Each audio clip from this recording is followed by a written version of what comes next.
রিশাদ হোসেন নতুন আশার দিগন্তে আলো ফেলল। লাহোর কালান্দার্সের দ্বিতীয় ম্যাচে নিজেকে প্রমাণ করার সুযোগ পেল। পিএসএল এ লেগ স্পিনিং অলরাউন্ডারের অভিষেক। টস হেরে ব্যাটিংয়ে লাহোর কালান্দার্স। 17 রানেই উদ্বোধনী জুটি ভেঙে কোয়েটা গ্ল্যাডিয়েটর্সের উচ্ছ্বাস। পাওয়ার প্লেতে রিশাদের দল আর কোনো উইকেট হারায়নি। ফখর জামান আব্দুল্লাহ শফিকের সাথে গড়েন 56 রানের জুটি।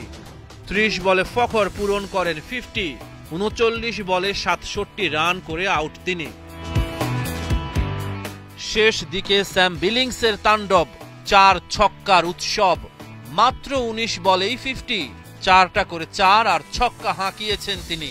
219 রান লাহোর কালান্দার্সের বোর্ডে।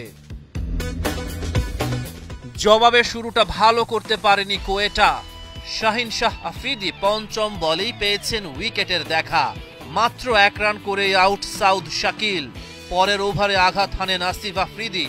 হাসান নওয়াজের উইকেট শিকার করেন তিনি। প্রথম 3 ওভারেই 3 উইকেট হারায় কোয়েটা। শাহিন আফ্রিদি তুলে নেন ফিন অ্যালেনের উইকেটটা। পাওয়ার প্লেতে লাহোর কালান্দার্স আপার হ্যান্ডে। 4 উইকেটে 62 কোয়েটার বোর্ডে। সপ্তম ওভারে বল রিশাদ হোসেনের হাতে। অভিজ্ঞ শোয়েব মালিক ও রাইলি রসো রিশাদকে দেখে শুনে খেলেছে। নিজের প্রথম ওভারে টাইগার লেগ স্পিনার 7 রান খরচ করেছে। ভয়ঙ্কর হয়ে উঠছিলেন রাইলি রসো। মালিকের সাথে তার জুটিটা ভাঙতে রিশাদ আবারও আক্রমণে এলো। চতুর্থ বলে রসো হাঁকালেন ছক্কা। পরের বলেই রিশাদ দিলেন জবাবটা।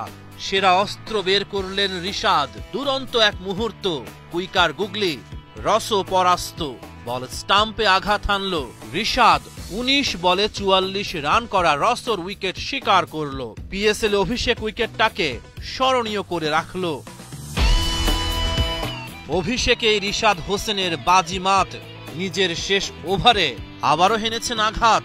রিশাদের অসাধারণ লেগ ব্রেক। অফ থেকে স্পিন করে বল মিডল স্টাম্পে। মোহাম্মদ আমির ডাগ আউটের পথে। চতুর্থ বলে আবারও উইকেট। ছক্কার চেষ্টায় আউট আবরার আহমেদ। 4 ওভারে 31 রান খরচায় রিশাদ শিকার করেছেন 3 উইকেট।